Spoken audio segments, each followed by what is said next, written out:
بسم اللہ الرحمن الرحیم۔ معزز خواتین حضرات، السلام علیکم ورحمۃ اللہ وبرکاتہ۔ دین اسلام کا یہ مزاج ہے کہ اس کی تعلیمات ہمیں قدم قدم پر الجھاؤ سے بچاتی ہیں۔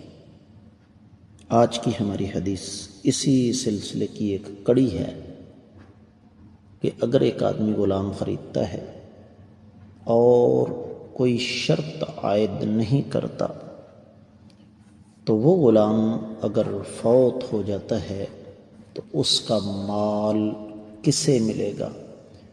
خریدنے والے کو یا بیچنے والے کو؟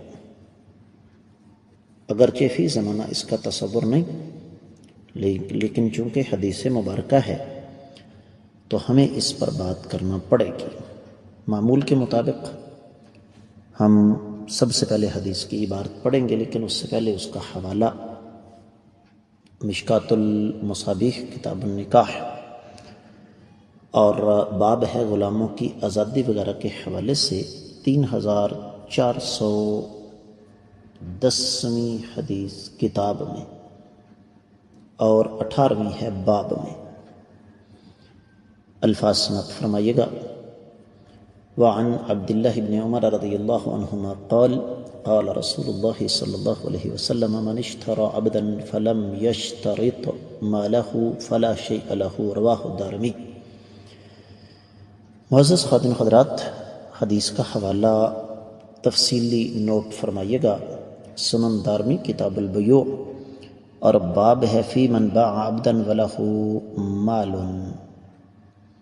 کہ کسی آدمی نے غلام بیچا تو اس غلام کا مال بیچنے والے کا ہے۔ 2630 حدیث ہے، اور یہ حدیث سند کے اعتبار سے بالکل صحیح ہے۔ محدث العصر شیخ زبیر علی زئی رحمہ اللہ اور اسی طریقے سے شیخ البانی رحمہ اللہ نے ہدایت الروات میں اس کو صحیح قرار دیا ہے۔ ترجمہ سماعت فرمائیے گا۔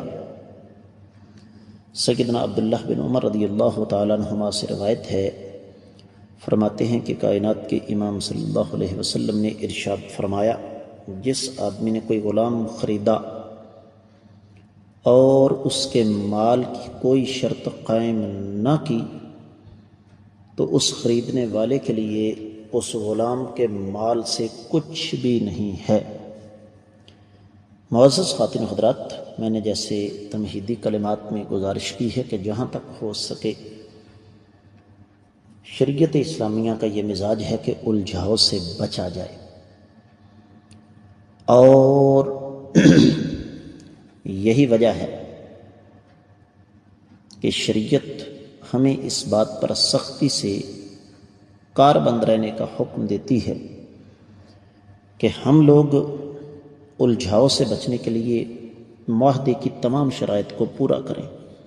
اب ایک آدمی صرف غلام لے جاتا ہے خرید کر، شرط وغیرہ نہیں لگاتا کس کا مال کس کا ہوگا، تو صاف اور سیدھی بات ہے غلام کی فوتگی کے بعد اس کی وراثت سابقہ مالک کو ملے گی، اس کو نہیں ملے گی۔ لیکن اگر یہ شرط لگا لیتا ہے تو پھر یہ اس کا حقدار ہے۔ امید ہے کہ حدیث آپ کو سمجھ آ گئی ہوگی۔ اجازت دیجیے، السلام علیکم ورحمۃ اللہ وبرکاتہ۔